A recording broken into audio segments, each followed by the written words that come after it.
Earlier today, I was sitting back just thinking about the direction of this country, and a lot of things is transpiring now that had never happened before when I was growing up. What's interesting is there are so many so called minorities. And to me, the word minority is more racist than anything. Whenever you refer to someone outside of your race, a minority, you're saying that you are less or they are less than you. Now, I completely understand that they're saying you're minority because um, either you're the lower class or you're the less in population. There's less of you than there are of the majority. But minority is a political title, which I've always felt was racist. Because usually when they speak of a minority, they're talking about the so-called Black Americans. Now, as time went on, they added women and Latinos and other cultures within that minority group. Just like when it comes to civil rights, now you have gays and transgenders and other groups that's considered a part of the civil rights movement.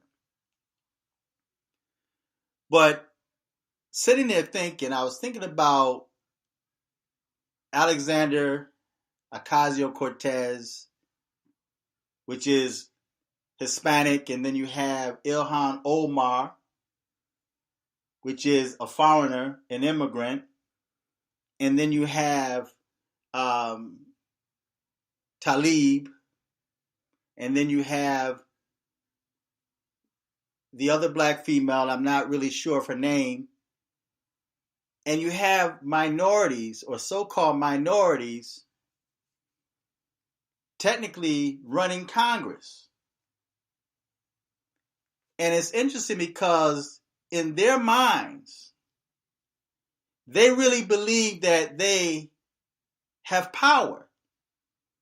They believe that they're able to make changes, which in a way, they're contributing to change, but not change for the better. Now, I listened to Ocasio-Cortez interview on Hot 97, a New York City radio station. And one thing she said that kind of caught my attention in the beginning of the interview was she did not expect to be as radical as she is.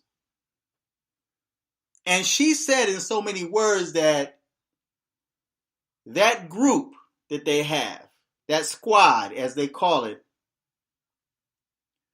was actually hired or brought in to be radical. But what thought came to my mind was the movie Trading Places with Eddie Murphy. He was a hustler on the street. He pretended that he had no legs and he was begging for money. And then you had these two wealthy stockbrokers that made a bet for $1 that they can transform his life, and the other white stockbroker, they can decrease his life to become like Valentine. And that's the name that Eddie Murphy had in the movie Trading Places. So what they did was they took him in. They got him out of jail. They took him in. And he's standing there in this mansion-like house, and they're telling him, this is yours. So Eddie was like putting stuff in his coat, in his pocket, and they were saying, this is yours. All this is yours. The end result was Eddie became a successful stockbroker. And the dude that was under these older men, which I would compare to George Soros and the big banks, and how the big banks are funding Black Lives Matter. They're funding this whole illegal immigration thing. They're funding what's that white group that's out terrorizing people? They're funding that. They're funding all of this drama and chaos that's happening in this country. They're just putting out money, making things happen. And one thought that always come to mind is, I don't think the so-called white man is willing to give up power just that easy. It makes no sense for the so-called white man to put all of these so-called minorities in position as if they're really there to make changes. But what are the changes that these big bankers or George Soros, what type of change do they really want in this country? Now, I made a video in the past about how they're torching and burning America. And the example I gave was, you take like a businessman or the mafia, and they have this business, so this restaurant, and they want to get out of that business. So what they do is they torch and burn it, make it seem like arson or it caught on fire, and then they collect money from the insurance company to rebuild again. Well, that's what I see happening in America. So when you have people like Ilhan Omar, this radical Muslim, that's saying all types of crazy things, red flag comments that she's making, and they're okay with that. They're okay with protecting Cummings and what's happening in Baltimore. With all of the Russia investigations and how they were accusing Trump of colluding with Russia, and now that his attention is focused on Baltimore, the media now wants to take his attention off of Baltimore and place it on Moscow.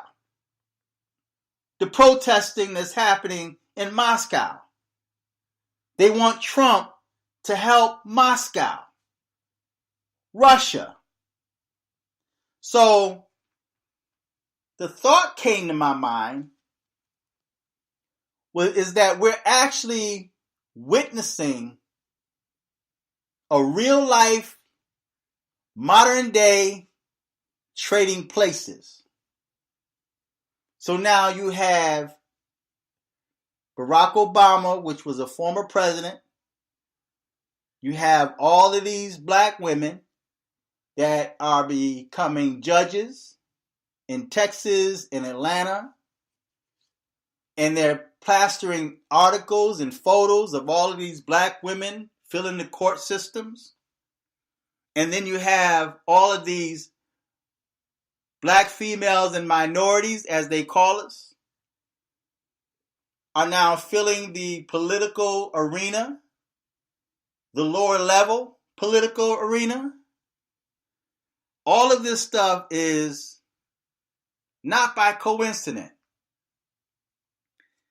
This is a modern day trading places because they're granting these so-called minorities, taking them from the ghetto. They all have a story on how they were one time poor and were struggling. And they decided to pick themselves up by their own bootstraps. And now they're in a political position, or they're now sitting in judgment seats in the courtrooms. And now they're spewing out racism against white men. They're talking about white supremacists and how white men are now terrorists. And white people are falling for it. So it's quite confusing because I'm looking like, do these white people really care about black people? And if they do, why were they supporting police when police was shooting unarmed blacks in the street?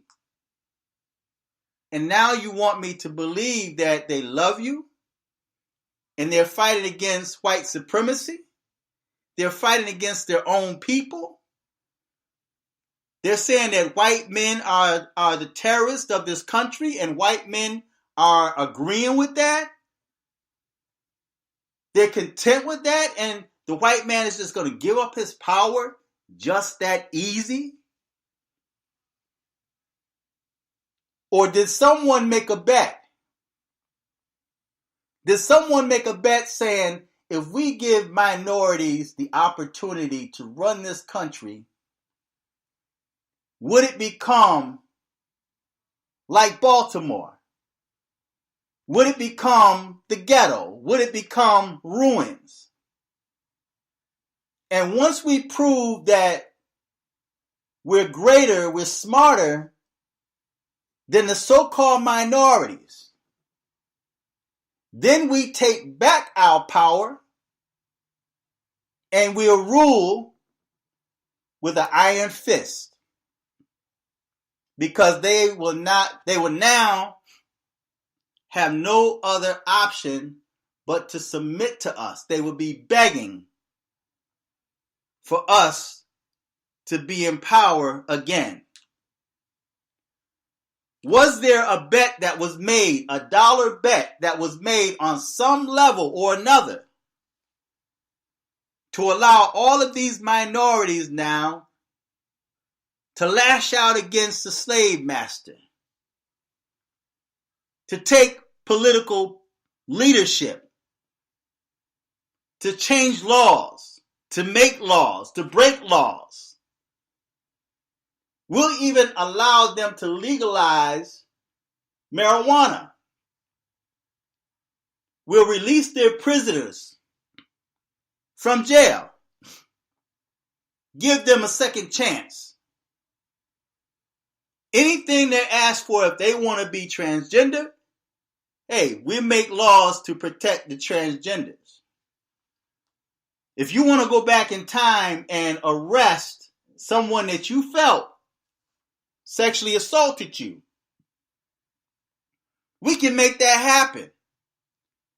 And you really don't need any proof, just an allegation. So now we'll strip all of these men that appear to have some type of power, making the so-called minorities feel empowered.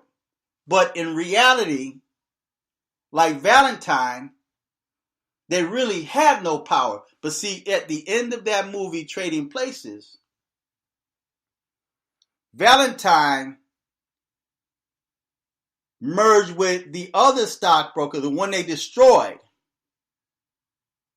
And I can't really think of his name. I forgot his name, but they merged. And they end up taking over and making the George Soros and the banks, the ones that funded the gang from the beginning, they caused them to go into poverty because they learned the game better than they knew. But the white man is not going to allow that to happen. And before that happens, Babylon the Great will fall. That's the prediction in the book of Revelation, is that the Babylon the Great will fall and America is Babylon. And according to scripture, it's going to fall and the earth will rejoice. So we're now witnessing a modern day trading places. But the reason is not because that minorities are rising in power because they're smart or intelligent. It's because they're allotted that power. They're placed in that position. A bet was made so that they can make certain changes take place so that they can come in. They become somewhat of the demolition. They're the demolition crew that come in and destroy. And once they destroy the old system as we know it, then you have the George Soros and the big bankers, the one that's really in control. They now able to come in and rebuild. But right now, the torching and burning of America is now taking place. The demolition crew,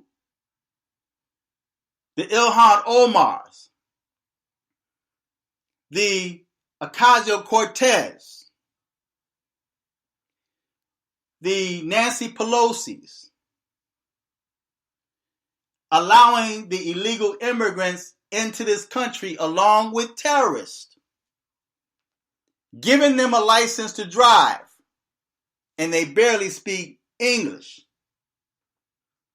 But we're giving them everything they want. We're making everything possible for this nation to be torched and burned. The demolition crew. And once everything is demolished, then you have those that's really in control, that's really in power, that made you think you were in power. Now they're coming back to rebuild. And you will find yourself in captivity much more than you feel you are today. You think you have no rights now. Just wait and see how tomorrow will be. And I'm not speaking tomorrow as in the next day. I'm speaking in the future. They already have plans on how the future, how your future, how your children's future will be. And right now you're being molded, you're being shaped, they're being dumbed down so that they could submit. They can easily submit. Just look at how easy it is for the media to control the masses. Of course, everybody is not asleep, but the majority is asleep. And they're programming the minds because the minds have been dumbed down not to think for yourself. So now you're right. Your mind is right to be conditioned to what they want it to be. But the people like myself, the baby boomers, have to die out. The demolition crew have to go through and destroy this system. And then the George Soros and the big bankers, the Rothschild, now they're able to come in and rebuild again and take back power. And when they take back power, there will be no citizen that will be armed to defend themselves. They have no other choice but to submit. And if you resist, off with your head. So, feedback, tell me what you think, subscribe, click on the PayPal link, and donate to the channel. Until next time,